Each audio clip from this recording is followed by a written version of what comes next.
प्यारे बच्चों, तो लास्ट लेक्चर तक हमने देखा एक फॉर्मूला जिसकी हेल्प से आप फाइंड आउट कर सकते हैं किसी भी एपी में किसी भी पोजीशन पे किसी भी टर्म की वैल्यू यानी an यानी कि n प्लेस पे जो टर्म है उसकी वैल्यू। आज के इस लेक्चर में हम स्टार्ट करेंगे आपकी एक्सरसाइज 5.2 को। तो without wasting any time let's learn something.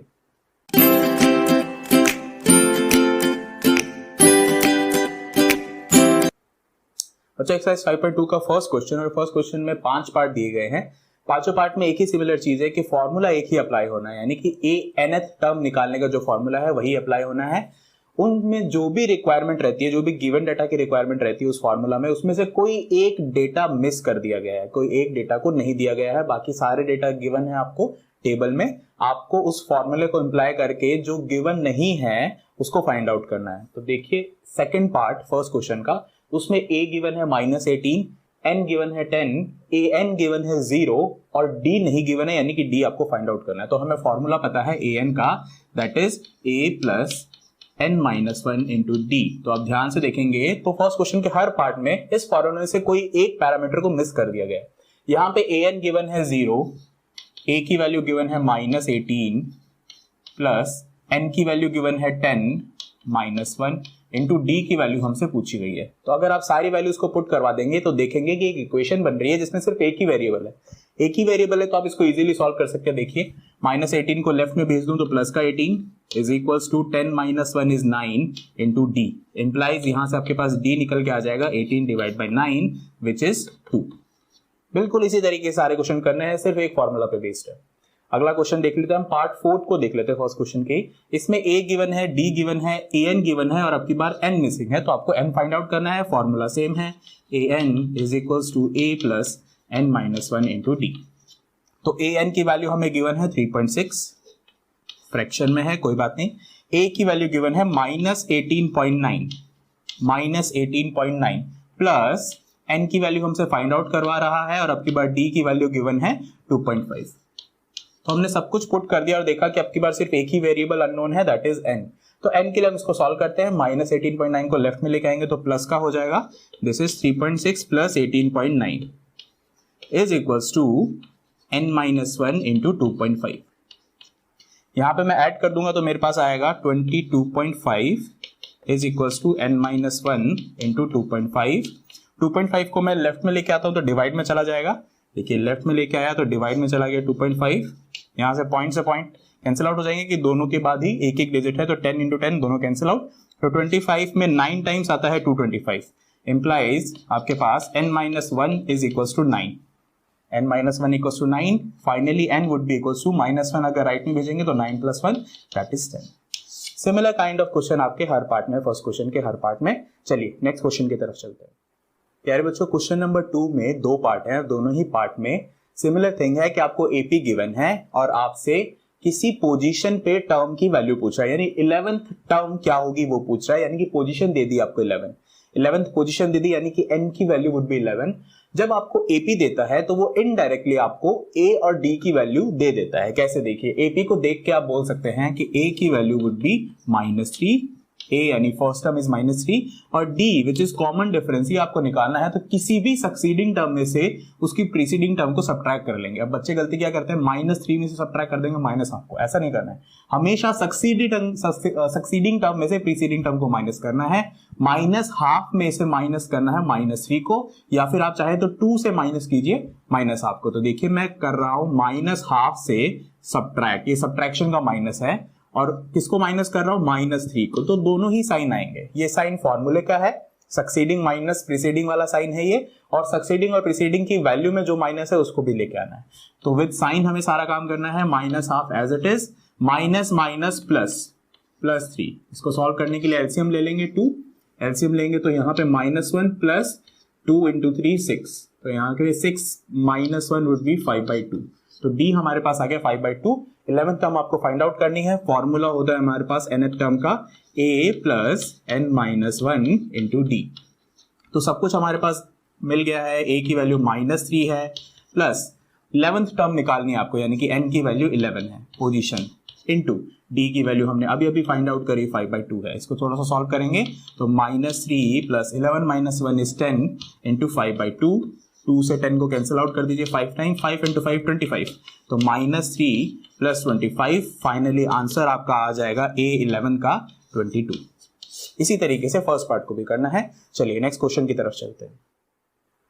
बच्चों क्वेश्चन नंबर 3 में आपको 5 पार्ट गिवन है और पांचों पार्ट में ही आपको मिसिंग टर्म ऑफ एपी निकालना है, यानी कि आपको एपी तो दिया है लेकिन सिर्फ 2 टर्म्स उसकी दी गई है, बाकी सारी टर्म मिस कर दी गई है। तो आपको जरूरत भी होती है सिर्फ 2 ही टर्म की। कैसे उसको यूज करना है एग्जाम्पल में भी हमने किया था, फिर से देख लेंगे हम। कॉन्सेप्ट ये है कि अगर आपके पास ये एपी में है तो इनके लिए डिफरेंस सेम होगा, जिसे हम कॉमन डिफरेंस कहेंगे, और इस एपी के लिए हम एन वाला फॉर्मूला यूज कर सकते हैं। तो इस एपी के लिए आपको अलग अलग टर्म की पोजीशन दिखनी चाहिए, जो कि दिख भी रही है। जैसे कि ये फर्स्ट टर्म है, ये सेकंड टर्म जो कि मिसिंग है, ये थर्ड टर्म और ये फोर्थ टर्म। मैं क्वेश्चन नंबर 3 का पार्ट 3 पहले कर रहा हूं।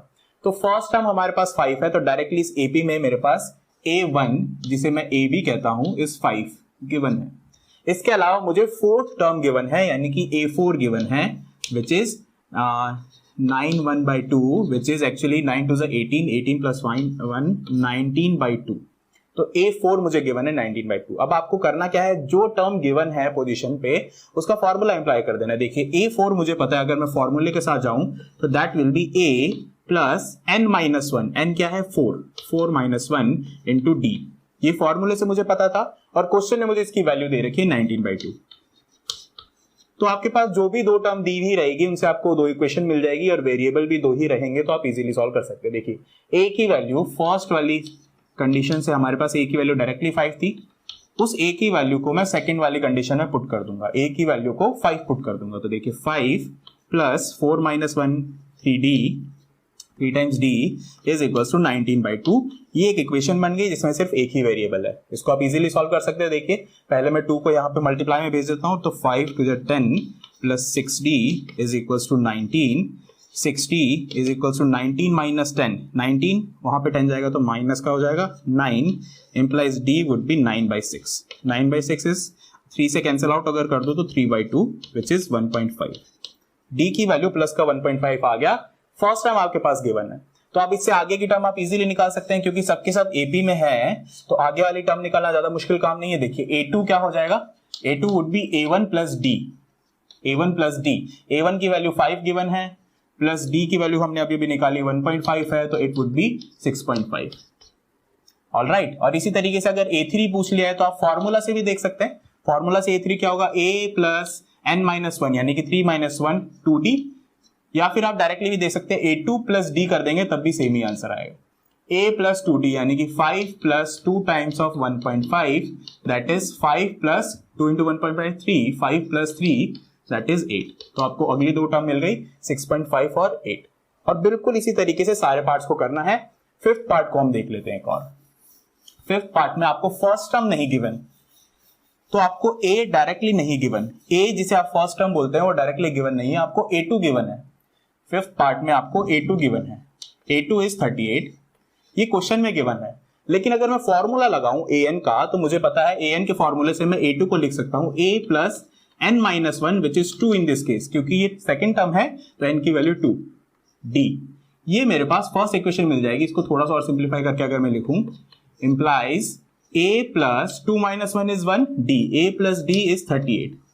ये आपके पास फर्स्ट इक्वेशन मिल गई। देखिए इस इक्वेशन में 2 वेरिएबल है, इसका मतलब इसे सॉल्व करने के लिए आपको 2 इक्वेशन चाहिए कि ये एक्चुअल में लीनियर इक्वेशन इन 2 वेरिएबल है। तो सेकंड इक्वेशन निकलेगी जो मुझे और दूसरी एक टर्म गिवन है। तो अब की बार टर्म कौन सी गिवन है, पहले इसकी पोजीशन को काउंट कर लेंगे 1 2 3 4 5 एंड 6, यानी कि A6 मुझे गिवन है -22। ये क्वेश्चन ने दिया था और बाय फॉर्मूला अगर मैं जाता तो मुझे पता है ये होता है A प्लस n-1। अब n क्या होगा यहाँ पे 6, n-1 into D। Again A और D गिवन नहीं है, कोई बात नहीं, थोड़ा सा सिंप्लीफाई करके लिखेंगे A plus 6 - 1 is 5D is equal to -22। तो ये इक्वेशन नंबर 2 मिल गई। आप देखेंगे कि 2 इक्वेशन 2 ही वेरिएबल और लीनियर है, तो आपको सॉल्व करना आता है, किसी भी तरीके से कर लीजिए। सिंपली आपको सॉल्व करना है तो आप इक्वेशन 1 से इक्वेशन 2 को सब्ट्रैक्ट भी कर दीजिए। Subtracting equation 1 from equation 2, equation 1 में से इक्वेशन 2 को अगर सब्ट्रैक्ट कर लेंगे तो देखिए क्या आएगा। इक्वेशन 1 को पहले लिखा A plus D equals to 38, equation 2 को जिसको सब्ट्रैक्ट करना है उसको नीचे लिख दिया इज इक्वल टू -22। सब्ट्रैक्ट करेंगे सारी नीचे वाली टर्म्स के साइन चेंज हो जाएंगे, ये प्लस का हो जाएगा, ए से ए कैंसिल आउट हो गया। देखिए सब्ट्रैक्ट करने का फायदा, -5d प्लस डी माइनस का 4d is equal to 38 plus 28 is 60, यानी कि d would be 60 divide by -4, तो d की वैल्यू आ जाएगी -50।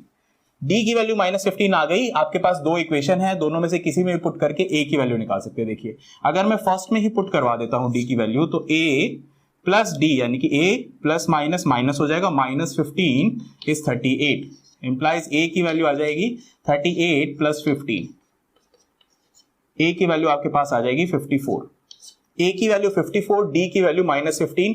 तो अब आप किसी भी टर्म की वैल्यू निकाल सकते हैं। जैसे देखिए फर्स्ट टर्म तो मेरे पास आ गई 54, अब अगर मुझे निकालना है, मान लीजिए चलिए फोर्थ टर्म को निकालते हैं a4, तो a4 की वैल्यू हो जाएगी by formula a plus n-1, n is 4 in this case, into d। a और d की वैल्यू मुझे पता लग गई है, पोजीशन मुझे पहले से ही पता था। a की value 54 plus 4 - 1 is 3 into d की वैल्यू इज -15, d की वैल्यू इज -15, तो आप देख लेंगे 54 प्लस माइनस 15 इंटू 3 45, तो इट वुड बी 9। तो a4 की वैल्यू 9, इसी तरीके से a5 और a3 की वैल्यू भी आप निकाल सकते हैं।